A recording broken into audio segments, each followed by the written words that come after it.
সবার মধ্যে এনার্জি আছে?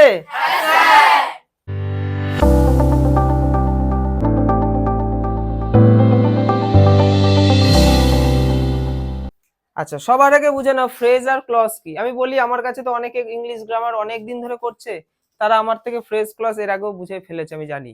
এখানে তোমরা অনেকে আছো তারা বোঝো, অনেকে আছে বোঝে না, অনেকে মোটামুটি। তো সবার জন্যই এখন ক্লাসটা, তাই বুঝি বলে মাথা নিচু করে থাকবো এমনটা নয়। হয়তো নতুন কিছু এখানে আমি শিখতে পারলাম, অবশ্যই শিখতে পারবে। আমি যতবার একটা টপিক করাবো ততবার সেই টপিকে নতুন নতুন কিছু জিনিস সংযোজিত হবে। তাই আমি ওই গতানুগতিক আগে করানো জিনিস কিন্তু তোমাদের সামনে রাখি না। যেমন আমি এর আগেও ক্লজ ফ্রেজ আমি হোয়াইট বোর্ডে করেছিলাম, চাইলে তোমাদেরকে ভিডিও চালিয়ে দিতে পারতাম যে দেখে বুঝে নাও। যতবার আমি করাবো তত জিনিস নিজেকে আপডেট করতে পারবো, তত আমি সহজভাবে তোমাদের সামনে আনতে পারবো। আচ্ছা, সবার আগে বুঝতে হবে ফ্রেজটা কি আর ক্লজটা কি। রাম যে প্রতিদিন মার খায়, ভাত খাচ্ছে, কি খাচ্ছে? ভাত খাচ্ছে। তাহলে রাম ভাত খাচ্ছে। তাহলে রাম সম্বন্ধে আমি অত বড় কথাটা বললাম, যে প্রতিদিন মার খায়। তাহলে এই যে প্রতিদিন মার খায় এই অংশটাই ক্লজও হতে পারে, ফ্রেজও হতে পারে। এটাকেই বলা হচ্ছে ক্লজ ফ্রেজ। বুঝতে পারছি? একটু একটু আইডিয়া হচ্ছে তো। এখানে রাম ভাত খায় এটা হচ্ছে প্রিন্সিপাল, আর যে প্রতিদিন মার খায় এটা হচ্ছে সাবঅর্ডিনেট বা ডিপেন্ডেন্ট। রাম ভাত খায় এই কথাটা দেখো পুরো কমপ্লিট কথা, তাই না? আর যে প্রতিদিন মার খায় এটা ইনকমপ্লিট কথা। তাহলে ইনকমপ্লিট মানে সেটা ডিপেন্ডেন্ট, আর যেটা কমপ্লিট সেটা হচ্ছে প্রিন্সিপাল। বুঝতে পারছি? প্রিন্সিপাল মানে যেটা কমপ্লিট। একটা কলেজের প্রিন্সিপাল কাকে বলে? যে কমপ্লিটলি ভালো মতো পড়াশোনা করেছে সেই তো কলেজের প্রিন্সিপাল হবে। আর কেউ ডিপেন্ড থাকে পাশের জনের খাতা থেকে কারা দেখে, যার কনসেপ্ট ক্লিয়ার নেই, যে বুঝতেও চায় না বোঝেও না, সেই তো পাশের জনের খাতা দেখে লেগে, সেই হচ্ছে ডিপেন্ডেন্ট। বুঝতে পারছি? আচ্ছা, এবার আমি ভালোভাবে আমি একটা ইন্ট্রো জাস্ট দিলাম হালকা করে। এবার আমরা ভালো করে বুঝবো কোনটা ফ্রেজ কোনটা ক্লজ। দেখো আমি লিখেছি, ঠিক আছে, আমি সমস্তটা কিন্তু এরকম ভাবে পড়াবো না, আমি জাস্ট জিনিসটা বোঝানোর চেষ্টা করব। ওই যে বললাম রাম যে প্রতিদিন মার খায় ভাত খাচ্ছে, তাহলে যে প্রতিদিন মার খায় ওই একটা অংশ হচ্ছে একটা পার্ট অফ স্পিচের মতো কাজ করছে। বোঝা গেল? তার মানে একটা জিনিস ক্লিয়ার, ফ্রেজের মধ্যেও পার্ট অফ স্পিচ থাকে, ক্লজের মধ্যেও পার্ট অফ স্পিচ থাকে, মানে একটা সেন্টেন্সের পার্ট অফ স্পিচ হিসেবে এরা কাজ করে। বোঝা গেল? তাহলে স্যার পার্থক্যটা কোথায়? পার্থক্য হচ্ছে ক্লজ হতে গেলে তার মধ্যে ফাইনাইট ভার্ব থাকতে হবে, এবং তার মধ্যে সাবজেক্ট থাকবে, প্রেডিকেট থাকবে এবং ফাইনাইট ভার্ব থাকবে। এই তিনটে জিনিস যদি থাকে, মানে ওই যে এক্সট্রা অংশটা দেখো এরকম একটা, এটা হচ্ছে মুন্ডু, মুন্ডু সম্বন্ধে এক্সট্রা এতটা বলা হলো, তারপর চলে আসলো একটা ভার্ব, তারপর চলে আসলো বাদ বাকি অংশ। তাহলে এই অংশটা নিয়েই তো আমরা কাজ করছি, এটাকেই তো আমরা ফ্রেজ বা ক্লজ বলছি। তাহলে এই অংশটা ফ্রেজ না ক্লজ সেটা ডিপেন্ড করছে তিনটে জিনিসের উপর। ভালো করে বোঝো, আমি 1 মাসের জিনিস 30 মিনিটে করাতে চাইছি, তার মানে ভালো করে বুঝতে হবে। তাহলে এই জিনিসটা ফ্রেজ না ক্লজ কি করে বুঝবো? যদি এই জিনিসের মধ্যে সাবজেক্ট প্রেডিকেট আর ফাইনাইট ভার্ব থাকে তবে সেটা ক্লজ, আর যদি না থাকে তাহলে সেটা ফ্রেজ। বোঝা গেল? এটাই এই জায়গাটাতে লেখা রয়েছে। এবার স্যার সাবজেক্ট কাকে বলে, প্রেডিকেট কাকে বলে? বাচ্চাদের জিনিস ছোটবেলায় আমরা পড়েছি। সাবজেক্ট যে কাজ করছে, বাদবাকি অংশটা প্রেডিকেট। স্যার বুঝতে পারি না, দরকার নেই, তোমাকে সাবজেক্ট প্রেডিকেট বোঝার দরকার নেই। তুমি দেখবে ফাইনাইট ভার্ব আছে কিনা। স্যার ফাইনাইট ভার্বটাও বুঝি না। ভার্ব, যে ভার্বটা সেন্টেন্সে কাজ করছে সেটাকে ফাইনাইট ভার্ব বলে। এটা আমি একটা থিওরিটিক্যাল জ্ঞান দিলাম, তার সাথে একটু কনসেপ্ট বোঝানোর চেষ্টা করলাম। এবার আমরা এক্সাম্পলের মধ্যে দিয়ে জিনিসগুলো ভালো করে বুঝবো। আচ্ছা, এবার ক্লজ আর ফ্রেজের মধ্যে একটু পার্থক্য, যেটা আমি ওইখানে বললাম ওটাই এখানে লেখা আছে, ওটাই এখানে লেখা আছে। কি লেখা আছে দেখো, উভয় বাক্যের অংশ হিসেবে কাজ করে, তাই তো, এবং পার্ট অফ স্পিচের মতো কাজ করে, ওটাই লেখা আছে। আর এটা হচ্ছে মিল, দুটোতে মিল কি, দুটোই তো পার্ট অফ স্পিচ বাক্যের একটা অংশ হিসেবে কাজ করে। আর অমিল মানে পার্থক্য, মানে আলাদা কি আছে, এটাতে সাবজেক্ট প্রেডিকেট থাকে, ঠিক আছে, আর এখানে কি থাকে, ক্লজে সাবজেক্ট ও প্রেডিকেট থাকে, ফ্রেজে সেটা থাকে না। আর ক্লজের নিজস্ব ফাইনাইট ভার্ব থাকে, ফ্রেজে সেটা থাকে না, যেটা আমি এতক্ষণ ধরে বোঝালাম। এবার সেন্টেন্সের মধ্যে দিয়ে আমরা জিনিসগুলো ভালো করে বুঝতে চাই, তা না হলে কিন্তু হবে না। দেখো তাহলে স্যার ক্লজ ফ্রেজ থেকে কিরকম ভাবে আমাদের প্রশ্ন আসতে পারে, ক্লজ আর ফ্রেজ থেকে কেমন প্রশ্ন পরীক্ষায় হয়, বা কেন আমরা এটা করছি। দেখো 1 নম্বর হচ্ছে জয়নিং এ তোমার হেল্প হবে, জয়নিং যখন তোমাকে বোঝাবো ক্লজ ফ্রেজ ভালো বুঝতে পারলে জয়নিংটা খুব ভালো মতো বুঝতে পারবে। 1 নম্বর গেল। আর বাকি কি, বাকি হচ্ছে তোমাদের পরীক্ষা দেওয়া হলে একটা সেন্টেন্স দিয়ে দিল, হ্যাঁ, তোমাকে সেন্টেন্সে বলতে পারে বলো কোনটা প্রিন্সিপাল ক্লজ কোনটা সাবঅর্ডিনেট ক্লজ বলতে পারে। আর কি বলতে পারে, বলো কোনটা ক্লজ কোনটা ফ্রেজ বলতে পারে, বলো কোনটা অ্যাডজেক্টিভ ক্লজ কোনটা অ্যাডভার্ব ক্লজ আর কোনটা নাউন ক্লজ। এছাড়া আর কি বলতে পারে, বলতে পারে বলো কোনটা অ্যাডজেক্টিভ ফ্রেজ কোনটা অ্যাডভার্ব ফ্রেজ কোনটা নাউন ফ্রেজ। এত রকম ভাবে পরীক্ষার প্রশ্ন, এবং এই এত রকম যা বললাম এগুলো আমাদের প্র্যাকটিস সেটে সব রেডি হচ্ছে, ওখানে আমরা প্র্যাকটিস করব, আমরা গত বছরও করেছি, তাই না? আচ্ছা, এবার আমরা জিনিসটা ভালো করে বুঝবো সেন্টেন্সের মধ্যে দিয়ে। দেখো একরকম প্রশ্ন দেখো কিভাবে আসতে পারে। আমি কিন্তু বেশি সংজ্ঞা ফঙ্গা ঝামেলায় যাইনি, একদম ডাইরেক্ট এক্সাম্পলে চলে এসেছি, কারণ আমাদের টার্গেট 30 মিনিটে ফ্রেজ আর ক্লজ শিখতে হবে, না 3 মাসে না 1 মাসে, বোঝা গেল? এবং দুটোকেই একসাথে কিন্তু করছি, যাতে আমরা কম্পেয়ার করে করে জিনিসটা বুঝতে পারি, যাতে আমাদের আলাদা করে মুখস্থ না করতে হয়, না যাতে না গুলিয়ে যায়। বলছে আইডেন্টিফাই করো, কি আইডেন্টিফাই, যে আন্ডারলাইন পার্ট অফ স্পিচ, এই যে কালার যেটা আমি করেছি এটাকে তুমি আন্ডারলাইন ভাববে, যে এটা ফ্রেজ নাকি ক্লজ, এটা ফ্রেজ নাকি ক্লজ, ভালো করে বুঝতে হবে। এই যে হলুদ কালি দেওয়া রয়েছে এটা ফ্রেজ নাকি ক্লজ, আমাদের তখনই মাথায় একটা জিনিস আছে, ফ্রেজ মানে ফাইনাইট ভার্ব থাকবে না, ক্লজ মানে ফাইনাইট ভার্ব থাকবে। আমরা সবার আগে দেখো ভার্ব আছে কিনা, এই তো স্যার ভার্ব আছে, তাহলে এটাকে কি বলবো, ব্যাস হয়ে গেল, বুঝে গেছি? তাহলে এটা হয়ে গেল ক্লজ। এই যে স্যার ভার্ব, তাহলে এটা কি ক্লজ। এখানেও একটা ভার্বের মতো কাজ করছে, এটাও কি ক্লজ। কোনো ভার্ব আছে? তাহলে এটা কি ফ্রেজ। এখানে ভার্ব আছে? হ্যাঁ আছে, এটা কি হয়ে গেল ক্লজ। এখানে ভার্ব আছে, এটা কি হয়ে গেল ফ্রেজ। এখানে ভার্ব আছে ফ্রেজ, এখানে ভার্ব আছে, এখানে ভার্ব আছে, এখানে ভার্ব আছে, হয়ে গেল হয়ে গেল। এটা হচ্ছে আমি ট্রিকি, গ্রামার বইয়ে কোনো এভাবে লেখা নেই যে তোমাদের বলবে দেখো ওটা খোঁজো, অনেক পেজ অনুযায়ী অনেক কিছু লেখা আছে, আমি ওটা শর্টকাটে তোমাদেরকে এতগুলো সেন্টেন্স করে দিলাম। আমার কোনো সেন্টেন্স পড়ার দরকার নেই, আমার সেন্টেন্সের বাংলা মানে বোঝার দরকার নেই, ওয়ার্ড মিনিং বোঝার কিচ্ছু দরকার নেই, আমি জাস্ট পাখির চোখ যেটা দরকার আমি সেটা করব, বোঝা গেল? তাও আমি যদি দুটো সেন্টেন্স এখান থেকে পড়াই, দেখো সেন্টেন্স গুলো কেমন রয়েছে। আমি একটা ক্লজ নিয়ে ক্লজের একটা মিনিং বলছি, একটা ফ্রেজের মিনিং বলছি। দেখো, ডু নট টক, কথা বলো না, তাই তো, হোয়াইল সামবডি ইজ প্রেইং, তাহলে দেখো এই অংশটা একটা ক্লজের মতো কাজ করছে, এটার মধ্যে ভার্ব আছে ফাইনাইট ভার্ব, এবং এটা কিন্তু একটা অতিরিক্ত অংশ, মানে কথা না বলার কারণটা কেন, কেন কথা বলতে না করছে তার কারণটা এখানে লেখা আছে, অতিরিক্ত একটা অংশ। ফ্রেজের দিকে তাকাও, হার ওয়ার্ডস আর, তার ওয়ার্ডসটা কেমন, তার মানে কথাগুলো কেমন সেইটা সম্বন্ধে এখানে লেখা আছে, এক্সট্রা কিছু কথা, মানে এই অংশর তুমি কাউকে সিঙ্গেল বাদ দিতে পারবে না, যদি তুমি এইটাকে বাদ দিয়ে শুধু এইটা লেখো হবে না, এটা পুরোটাই হচ্ছে একটা খণ্ড যেখানে কাউকে বাদ দেওয়া যাবে না, এটা একটা সেন্টেন্সে পুরো পার্ট অফ স্পিচ, মানে পুরো একটা অংশ হিসেবে কাজ করছে। তোমার যদি মনে হয় এইটা আর এইটা লিখে আমি আর লিখবো না, সেন্টেন্সটা ইনকমপ্লিট, মানে এই হচ্ছে একটা দল, এই দলের কাউকে বাদ দেওয়া যাবে না, যদি বাদ দাও তাহলে সেন্টেন্সটার কোনো অর্থ পাওয়া যাবে না, বুঝা গেল? দেখা গেল তুমি একটা ভার্ব, তুমি দেখা গেল তুমি এখানে দেখা গেল কিছু একটা বাদ দিলে, এখানে বাদ দিলেও তুমি আধা আধা জিনিসটা বুঝতে পারবে, কিন্তু এটা বাদ দিলে কিছুই বুঝতে পারবে না, অর্থই থাকবে না সেন্টেন্সের। এবার ক্লজটা আমরা ভালো করে এবার বুঝতে হবে, আমাদের মেনলি পরীক্ষায় যেটা আসে ক্লজ, হ্যাঁ ক্লজ। তাহলে ক্লজ কয় প্রকার? প্রিন্সিপাল, সাবঅর্ডিনেট, কোঅর্ডিনেট, ব্যাস ক্লজের এই হচ্ছে তিনটে ভাগ। প্রিন্সিপাল, সাবঅর্ডিনেট তো একটু আগে আমি বললাম। এবার আমরা তিনটে সম্বন্ধে একটু ভালো করে দেখে নেব, প্রিন্সিপালটা কি, সাবঅর্ডিনেটটা কি, আর কোঅর্ডিনেটটা কি। যে ক্লজ স্বয়ং সম্পূর্ণ, যেটা একটু আগে বললাম, যে নিজে পুরো স্বাধীন, যেমন দিস ইজ দ্য প্লেস, এটা হচ্ছে একটি জায়গা, হোয়ার হি ওয়াজ বর্ন, যেখানে সে জন্মেছিল, তাহলে এটা এমন একটা জায়গা যেখানে সে জন্মেছিল। তাহলে এই সেন্টেন্সটার মধ্যে কোনটা প্রিন্সিপাল ক্লজ কোনটা সাবঅর্ডিনেট ক্লজ বলো এই সেন্টেন্সটার মধ্যে।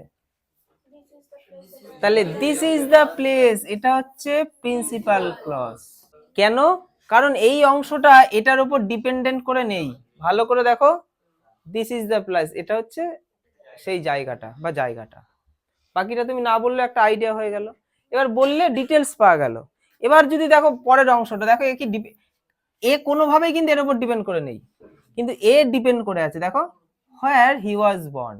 আমি যদি জয়জিৎকে বলি যেখানে সে জন্মেছিল, আমার দিকে দাঁত বের করে বলবে আরো বলো, বুঝতে পারছি না তো। আচ্ছা, প্রিন্সিপাল ক্লজ বুঝে গেছি যে আর কি কারোর উপর ডিপেন্ডেন্ট নেই। প্রিন্সিপাল থেকেই তো আমি বুঝে গেলাম সাবঅর্ডিনেট ক্লজটা কি, বুঝে গেলাম না? দেখো, he could not go because it was raining. তাহলে এই যে বিকজ থেকে এই অংশটা হয়ে গেল কি সাবঅর্ডিনেট ক্লজ, কারণ এ দেখো এর উপর ডিপেন্ড করে রয়েছে। হি কুড নট গো, এটা একটা স্বাধীন, কারণ ইট ওয়াজ রেইনিং, কারণ বৃষ্টি হচ্ছিল। কারণ বৃষ্টি হচ্ছিল কথাটা যদি আমি বলি তাহলে ইনকমপ্লিট একটা কথা হচ্ছে, তুমি তখন ওই হা করে আমাদের তাকিয়ে থাকো, বাকিটা বলো। তাহলে প্রিন্সিপাল আর সাবঅর্ডিনেট বুঝতে পেরেছি। এবার স্যার কোঅর্ডিনেটটা কি? আমাদের মেইনলি এই দুটো নিয়ে সব কাজকর্ম, এটা লাগে না, তবু আমরা বুঝে নেব কোঅর্ডিনেটটা কি। দেখো, স্বাধীন একটা প্রিন্সিপাল ক্লজ, স্বাধীন একটা প্রিন্সিপাল ক্লজ, মাঝখানে কোনো একটা কিছু এসে লিঙ্কারের মতো দুটোকে জুড়ে দিল, এই ধরনের গুলোকে বলে কোঅর্ডিনেট ক্লজ। মানে এদিকে গোটা একটা প্রিন্সিপাল ক্লজ, এদিকেও গোটা একটা প্রিন্সিপাল ক্লজ। দেখো, দে আর পুয়ার, কমপ্লিট কথা, তাই না? দে আর হ্যাপি, কমপ্লিট কথা, মাঝখানে একটা কিছু এসে জুড়ে দিল, কোঅর্ডিনেট ক্লজ হয়ে গেল। এই তিনটে ক্লজ কেউ বোঝেনি? বুঝেছি সবাই? এবার আমাদের পরীক্ষায় তো মেনলি ক্লজটাই আসে, ফ্রেজও আসে, কিন্তু ক্লজটা মেন ইম্পর্টেন্ট। তাহলে আমাদের তিন প্রকার কি আসে, ক্লজ আসে। একটা হচ্ছে কি অ্যাডজেক্টিভ ক্লজ, একটা অ্যাডভার্ব ক্লজ, আর একটা হচ্ছে নাউন ক্লজ। তাহলে আমি কিছু সেন্টেন্স এনেছি যেগুলো সবকটাই নাউন ক্লজ। তাহলে নাউন ক্লজ আমি কি করে চিনবো? আমাকে তো সেন্টেন্সটা দেখে চিনতে হবে। তোমাকে একটা সেন্টেন্স দেবে, তোমাকে সেন্টেন্সটা পড়ে সবার আগে বুঝতে হবে কোনটা সাবঅর্ডিনেট ক্লজ, প্রিন্সিপাল ক্লজ না, কোনটা সাবঅর্ডিনেট ক্লজ। এবং ওই সাবঅর্ডিনেট ক্লজ ফ্যামিলির অংশই হচ্ছে অ্যাডজেক্টিভ, অ্যাডভার্ব আর নাউন। তুমি আগে সেন্টেন্স দেখে ফাইন্ড করবে কোনটা সাবঅর্ডিনেট ক্লজ, তারপর বুঝতে হবে এই সাবঅর্ডিনেট ক্লজটা কি, অ্যাডজেক্টিভ, অ্যাডভার্ব না নাউন। বোঝা গেল? এবার স্যার, তাহলে আমরা সাবঅর্ডিনেট ক্লজটা কি করে বুঝবো? ওটা যে সাবঅর্ডিনেট ক্লজ আমি এর আগেও বলেছি, লিঙ্কার থেকে, তাই না? সেন্টেন্সের লিঙ্কার থেকে বাদ বাকি অংশটা হয়ে যায় কি সাবঅর্ডিনেট ক্লজ। দেখো, এই যে দেখো, দ্যাট হচ্ছে এটা একটা লিঙ্কার, লিঙ্কার থেকে পুরোটা হয়ে গেল সাবঅর্ডিনেট ক্লজ। এখানে দেখো, এই যে হোয়াট একটা লিঙ্কার, এখান থেকে একটু সাবঅর্ডিনেট ক্লজ, তাই তো? দ্যাট নামক লিঙ্কার থেকে পুরোটা সাবঅর্ডিনেট ক্লজ, হোয়াট হচ্ছে লিঙ্কার, সাবঅর্ডিনেট ক্লজ। তাহলে আমরা প্রিন্সিপাল সাবঅর্ডিনেট আলাদা করেছি। এবার এইগুলো হচ্ছে সব কি নাউন ক্লজ। আমি এখানে যেহেতু উত্তর দিয়ে দিয়েছি নাউন ক্লজ, আমরা এখন প্রমাণ করব কেন এগুলো স্যার নাউন ক্লজ। কি করে নাউন ক্লজ? আমাদের তো পরীক্ষার সময় হেডিং দেবে না, কি করে নাউন ক্লজ দেখো, ভালো করে বুঝবে। এখন আমি নাউন ক্লজটা বোঝাচ্ছি, এবং যেটা বোঝাবো সেটা এটার সাথে আমি প্রমাণ দেবো। নাউন ক্লজ হচ্ছে একটা সেন্টেন্সের মুন্ডু। যেমন আমাদের শরীরে মুন্ডু না থাকলে আমাদের কোনো ভ্যালু আছে? আছে? হাত না থাকলেও হবে, পা না থাকলেও হবে, মুন্ডু না থাকলে হবে? তাহলে এটা হচ্ছে মুন্ডু। তুমি যদি মুন্ডু সরিয়ে দাও তাহলে হবে না তো, তাহলে মুন্ডুটাকে সরিয়ে দিই, এটাকে সরিয়ে দিলাম, সেন্টেন্সটা পড়ো। আমি বিশ্বাস করি, কি বিশ্বাস করি, কি বিশ্বাস করি সেটা নেই তো, তার মানে এটার ইম্পর্টেন্স রয়েছে। হ্যাঁ, তাহলে এটা হয়ে গেল কি নাউন ক্লজ।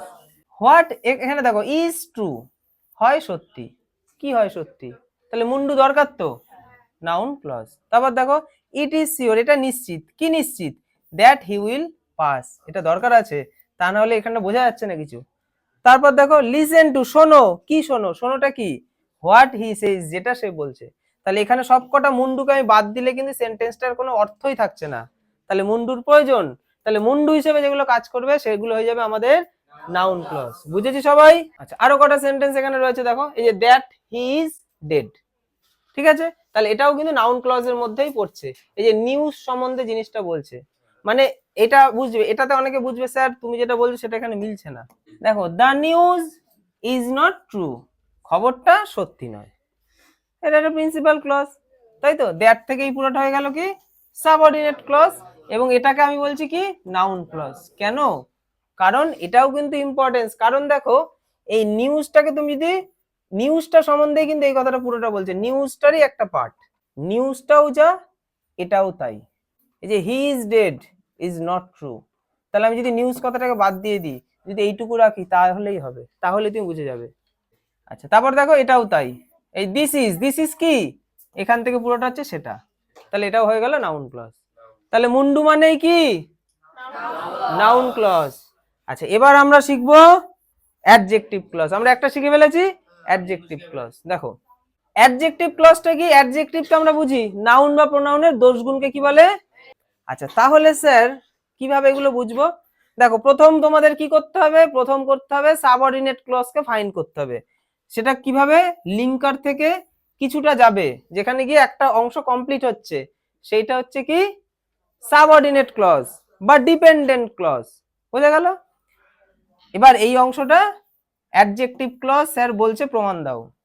দেখো এই যে লিঙ্কারটা তুমি দেখতে পাচ্ছ, এই লিঙ্কারটা তার আগের নাউনের জন্য এসছে, তাহলে লিঙ্কারটা যদি আগের নাউনের জন্য আসে, অথবা এই পুরো অংশটা যদি আগের নাউন বা প্রোনাউন বা সাবজেক্টের জন্য আসে, তখন সেটা হয়ে যায় অ্যাডজেক্টিভ ক্লজ। দেখো দা বয় হু কেম হেয়ার, এই যে হু came here, K came here, দা বয়, তাহলে বয় সম্বন্ধে এই কথাটা পুরোটা বলছে। পরেরটা দেখো দিস ইজ দা বয়, এই দেখো বয়, হু সেভড মাই লাইফ, তাহলে হু সেভড মাই লাইফ কথাটা কার, এটা কে, এটাই তো হচ্ছে বয়। তাহলে বয় সম্বন্ধে যে লিঙ্কারটা কিন্তু তার আগের এই নাউন বা প্রোনাউনের জন্য আসলো, তখন সেটা হয়ে গেল অ্যাডজেক্টিভ ক্লজ বা রিলেটিভ ক্লজ। অনেকের কাছে কিন্তু এটা রিভাইজ হচ্ছে, আমি জানি, কিছুদিন আগেই আমি সুন্দরভাবে বুঝিয়েছি, রিভাইজ করা ভালো। তাহলে স্যার রিভাইজ তো হচ্ছে, কিন্তু নতুন একটা কিছু আমরা পেলাম, হ্যাঁ পাবি, কি পাবি, আমি তো তখন বলেছিলাম লিঙ্কারটা ঠিক আগের নাউনের জন্য আসলে সেটা হয়ে যাবে অ্যাডজেক্টিভ। 90% ক্ষেত্রে এটা দিয়ে আমার হয়ে যাবে, কিন্তু 10% এমন থাকবে যেখানে কোনো লিঙ্কারও থাকবে না, কিন্তু সেটা অ্যাডজেক্টিভ ক্লজ। তখন এই অংশটা বুঝতে হবে, এই অংশটার মধ্যে কোনো লিঙ্কার নেই ঠিকঠাক, কিন্তু তবু এই অংশটা এটার জন্যই এসছে, তখনও সেটা অ্যাডজেক্টিভ ক্লজ। সেগুলো প্র্যাকটিস সেটা ভালো করে আমি দেখিয়ে দেবো, ঠিক আছে। এখন কনসেপ্ট বোঝার জন্য যেটুকু প্রয়োজন সেটুকু করো। আমি এখন সহজভাবে যেটা বোঝাচ্ছি সেটাতে তুমি 90 থেকে 98% তুমি ঠিক করতে পারবে, বাকি 2-3% এমন থাকবে যেগুলো একটুখানি তোমাকে বুঝতে হবে, আর সেগুলো প্র্যাকটিস সেটে করতে হবে। একটা দুটো এমন থাকবে, কিন্তু আমাদের ওই 90 বা 98% মানেই আমাদের পরীক্ষা সবই আমাদের ওখান থেকে আসবে, বোঝা গেল। আর দু একটা জিনিস থাকবেই এমন যেগুলো প্র্যাকটিস সেট না করলে কখনোই ক্লিয়ার হবে না, সেগুলোর জন্য আমার প্র্যাকটিস সেট রেডি হচ্ছে। দেখো অ্যাডভার্ব ক্লজটা কি, ওটা যেমন নাউন ক্লজ যেমন একটা মুন্ডু ছিল, এটা তেমন কি, এটা হচ্ছে জুতো, পড়লেও হবে না পড়লেও হবে। তুই কি বলেছিলি, বলিস কি রে, পা না থাকলেও হবে, এ কেটে দিস ওর পাটা। আচ্ছা এটা এটা দেখো, এই এই অংশটাকে বাদ দিলেও, এই অংশটাকে আমি যদি বাদ দিই তবুও সেন্টেন্সটার একটা অর্থ পাওয়া যাবে। আমি আবার বলছি, পরীক্ষায় কিন্তু এরকম ভ্যারাইটিস কালারিং করে তোমাকে চিহ্নিত করে দেবে না, আমি বোঝানোর সুবিধার্থে এগুলো করে রেখেছি। তোমাকে পরীক্ষায় একটা সেন্টেন্স দিল, বলো এটা কি ক্লজ, তাহলে তোমাকে সবার আগে বুঝতে হবে সাবঅর্ডিনেট ক্লজটা কোথা থেকে শুরু হচ্ছে, লিঙ্কার থেকে। লিঙ্কার থেকে পুরোটা তুমি সবার আগে আন্ডারলাইন করলে, অথবা লিঙ্কার থেকে পুরো অংশটা তুমি নিচে লিখলে, তারপরে ছোট্ট হাইপেন দিয়ে আবার উত্তরটা লিখবে। কি লিখবে, এটা অ্যাডভার্ব ক্লজ। কেন অ্যাডভার্ব ক্লজ, তার কারণ স্যার যদি এটাকে কেটেও দেয় তাও একটা অর্থ আমরা পাচ্ছি, হি ওয়াজ স্লিপিং, সে ঘুমাচ্ছিল, বাস কমপ্লিট। এবার এটা দিলে ভালো হয়, একটু ডিটেলস জানা যায় তার সম্বন্ধে, আমার সময় নেই জানার, হোয়েন আই কেম, যখন আমি এসেছিলাম, এটা না বললেই বা কি হতো, তাই না। তাহলে এটাকে ছাড়াও তো হবে, তাহলে এটা হয়ে গেল অ্যাডভার্ব ক্লজ। বুঝতে পারছো সবাই। তারপর দেখো এই দেখো লিঙ্কার থেকে পুরো অংশটা কি অ্যাডভার্ব ক্লজ। কেন অ্যাডভার্ব ক্লজ, মানে লিঙ্কার থেকে পুরোটা হচ্ছে ক্লজ এবং এটা অ্যাডভার্ব ক্লজ। কেন, এটাকে তুমি বাদ দাও, দেখো কি পাও, হি কুড নট কেম, সে আসতে পারবে না, তাই তো, বাস কমপ্লিট। এবার তার কারণটা সে বললো না বললো কি আছে, তাই না। তোমরা তো এসে না বলে স্যার আগের দিন আমি আসতে পারিনি, আমি তো আর কিছু বলি না সব সময়, তাই না, ওইটুকুতেই তো আমি বুঝতে পারি, মাঝে মধ্যে বলতে কেন। আচ্ছা বাদ বাকি গুলো ঠিক এইরকম ভাবে রয়েছে, হ্যাঁ আমি যেটুকু যা বোঝানোর আমি সেটা বুঝিয়ে দিয়েছি। দেখো এখানে এবার প্রশ্ন এসছে, কি প্রশ্ন, এবার প্রশ্ন বলছে identify the main or principal clause and the subordinate or dependent clause. ব্যাস, এ তো আরো সোজা। মানে আইডেন্টিফাই করতে হবে কোনটা প্রিন্সিপাল আর কোনটা সাবঅর্ডিনেট। আমরা তো বলেই দিলাম, আমরা তো ওটাই প্রথমে করছি, লিঙ্কার থেকে পুরোটাই, যে লিঙ্কার থেকে এক নিঃশ্বাসে যতটা যাওয়া যায়, এটা হয়ে গেল কি সাবঅর্ডিনেট ক্লজ, তাই তো এসসি, আর এটা হয়ে গেল পিসি। তো এটারই আরেক নাম আছে, কি নাম আছে? সাবঅর্ডিনেট ক্লজ কার কি বলা হয়? ডিপেন্ডেন্ট ক্লজ বলা হয়। তাহলে আমরা ঘাবড়াবো না যদি আমাদেরকে ঘুরিয়ে দেয়। আর প্রিন্সিপাল ক্লজ কার, এটা কি বলা হয়? মেইন ক্লজ, আমরা ঘাবড়াবো না। তারপরে দেখো এই যে লিঙ্কার, এই লিঙ্কার থেকে পুরোটা হয়ে গেল সাবঅর্ডিনেট ক্লজ, আর এটা হচ্ছে প্রিন্সিপাল ক্লজ। এখানেও তাই, হু থেকে পুরোটা সাবঅর্ডিনেট ক্লজ, এটা প্রিন্সিপাল ক্লজ। আচ্ছা, এখানে কি আছে? যে হু, পুরোটা টানলে কিন্তু হবে না, ভালো করে বোঝো, মোটামুটি বুঝতে হবে যে এটা কোথায় গিয়ে শেষ হচ্ছে, সেটুকু হচ্ছে কি সাবঅর্ডিনেট ক্লজ। তাহলে প্রিন্সিপাল ক্লজ তাহলে কি স্যার এইটুকু না, এটার সাথে এটাও, এইটা আমাদেরকে গন্ডগোল করে দেয়। ভালো করে বোঝো, দা বয় ইজ মাই কাজিন, এটাই হচ্ছে প্রিন্সিপাল ক্লজ। আর মাঝখানে এ বেচারা ঢুকে পড়েছে, এ না ঢুকলে হবেও না, এই তো একটু সম্বন্ধে, এর সম্বন্ধে বলছে, তাই না? তাহলে এইটা হচ্ছে লিঙ্কার থেকে, লিঙ্কার থেকে পুরোটা সবসময় কিন্তু টানলে কিন্তু হবে না। তুমি লিঙ্কার থেকে টানার পর দেখবে কোনো ভার্ব আছে কিনা, যদি ভার্ব থাকে ফট করে ওখানে থেমে যাবে, বোঝা গেল? কারণ এমন হতে পারে এই ভার্বটা প্রথম সাবজেক্টের জন্য, যদি এমনটা হয় তাহলে ভার্বের পরের অংশটা কিন্তু তোমার ওই পার্টের মধ্যে ঢুকবে না। তারপরে দেখো দো, দো হচ্ছে যদিও, ঠিক আছে? তাহলে যদিও হি ইজ পুয়ার, এইখানে কি এই অংশটা কমপ্লিট হচ্ছে। সবসময় ভার্ব থাকবে এমনটা না, আমাকে প্রমাণ দিয়ে দিল স্যার, পরে একটা সাবজেক্টও দুম করে চলে আসতে পারে, এবং তারপরে একটা ভার্বও দুম করে চলে আসতে পারে, বোঝা গেল? লিঙ্কার থেকে আমি জিনিসটা টানছি, টানতে টানতে দেখলাম হঠাৎ করে ভার্ব চলে এসেছে, একটু থেমে আমাকে দেখতে হবে, ঠিক আছে? অথবা দেখতে হবে সাবজেক্টও আসতে পারে, এবং সেই সাবজেক্টের পরে ভার্বও আসতে পারে, তার মানে এটা একটা নতুন অংশ তৈরি হচ্ছে। তাহলে নতুন অংশটা তো প্রিন্সিপাল ক্লজ, আর লিঙ্কার থেকে এই অংশটা হচ্ছে সাবঅর্ডিনেট ক্লজ। হ্যাঁ, এটা তো সহজ জিনিস। পরের স্টেপ হচ্ছে আমাদের, বলো সাবঅর্ডিনেট ক্লজটা কি ক্লজ, সেগুলো আমরা প্র্যাকটিস সেটে করব, বুঝেও যাচ্ছি, আমরা বুঝেও গিয়েছি। Identify whether the following R noun phrase, এটা হচ্ছে এবার ফ্রেজ। দেখো ক্লজও যা, ফ্রেজও তাই, নাউন ক্লজও যা, নাউন ফ্রেজও তাই, একই কনসেপ্ট, তাই না? অ্যাডজেক্টিভ কি বলে, অ্যাডজেক্টিভ ক্লজও যা, অ্যাডজেক্টিভ ফ্রেজও তাই, আর এটা কি অ্যাডভার্ব ক্লজও যা, অ্যাডভার্ব ফ্রেজও তাই, একই, যা বোঝালাম একই জিনিস, শুধু তফাৎ ফাইনাইট ভার্বের, ভার্ব না থাকলেই ফ্রেজ, ভার্ব থাকলে ক্লজ। দেখো এই যে আমি হলুদ অংশ দিয়ে করেছি, কোনোটাতে ভার্ব নেই, দেখো কোথাও তুমি ভার্ব পাওনি কি? দেখো কোথাও ভার্ব আছে? কোথাও ভার্ব নেই, তাহলে সব কটা হচ্ছে ফ্রেজ, এটা তো বুঝেই গেলাম। আর স্যার কি করে আমি হলুদ অংশটাকে আলাদা করব, কি করে করব? আমাকে বুঝতে হবে যে কত দূর হচ্ছে। দেখো সব জায়গায় কিন্তু লিঙ্কার থাকে না, ঠিক আছে? এখানে কিন্তু নর্মালি বুঝতে হবে, দেখো উইল হচ্ছে একটা ভার্ব, ঠিক আছে, তারপর থেকে একটা অংশ শুরু হচ্ছে, তাহলে এই ভার্বের আগে কিন্তু কোনো একটা রিলেটিভ দিয়ে জিনিসটা হচ্ছে না, কারণ রিলেটিভটা কেমন? Close relative. কার ক্লোজ রিলেটিভ? আমার ক্লোজ রিলেটিভ। তাহলে ওয়ান অফ আমার ক্লোজ রিলেটিভস, মানে একে অন্যের সাথে এমন ভাবে জুড়ে রয়েছে, কাউকে বাদ দেওয়া যাবে না, তাই পুরোটা অংশ হচ্ছে ফ্রেজ। আচ্ছা, এবার হচ্ছে তাহলে কোনটা কি, দেখো এটা হচ্ছে নাউন ফ্রেজ, এটা নাউন ফ্রেজ। কেন নাউন ফ্রেজ? কেন নাউন ফ্রেজ? দেখো এটা হচ্ছে মুন্ডু, এটাকে কেটে দাও, will come to visit our village, মুন্ডুই তো নেই, কে আসবে, তাই না? তাহলে এটা ভার্ব থাকলে হয়ে যেত নাউন ক্লজ, ভার্ব নেই, হয়ে গেল নাউন ফ্রেজ, ব্যাস। তারপরটা দেখো, এখানেও তাও, এখানেও তাই, the football team has hired, কাকে হায়ার করেছে? কাকে হায়ার করেছে, সে যদি না থাকে সেন্টেন্সটা কমপ্লিট হচ্ছে না, তাহলে নাউন, নাউন ফ্রেজ। তারপর দেখো লেডি, এই লেডিটা সম্বন্ধে বলা হচ্ছে, লেডিটা কেমন? উইথ লং হেয়ার, তার লম্বা চুল, তার লম্বা চুল কথাটা লেডির জন্য এসছে তো, হ্যাঁ, তাহলে এটা কি অ্যাডজেক্টিভ, তাহলে লেডিটার দোষ গুণ বোঝানো হচ্ছে তো এখানে। তারপর এটা দেখো, হি ইজ আ ম্যান, ম্যানটা কেমন? অফ গ্রেট ওয়েল, তার অনেক ধন সম্পদ আছে, তাহলে ম্যানটা সম্বন্ধেই তো বলছে, এইখানেই ওটা বোঝার। কিন্তু দেখো এখানে কিন্তু লিঙ্কার নেই যে আগের নাউনের জন্য আসবে, লিঙ্কার কিন্তু নেই, তবুও কিন্তু আমরা বুঝে যাচ্ছি, বুঝতে পারছি না এটা অ্যাডজেক্টিভ, তার কারণ হচ্ছে এই নাউনটার জন্যই কিন্তু এই পরের অংশটা এসছে, বোঝা গেল? তারপর দেখো দা পিপল, এই পিপলের জন্য এই অংশটা এসছে, অফ আওয়ার ভিলেজ, পিপল গুলো কোথাকার? আমাদের গ্রামের, তাই তো? তাহলে এটা হয়ে গেল অ্যাডজেক্টিভ কি ফ্রেজ।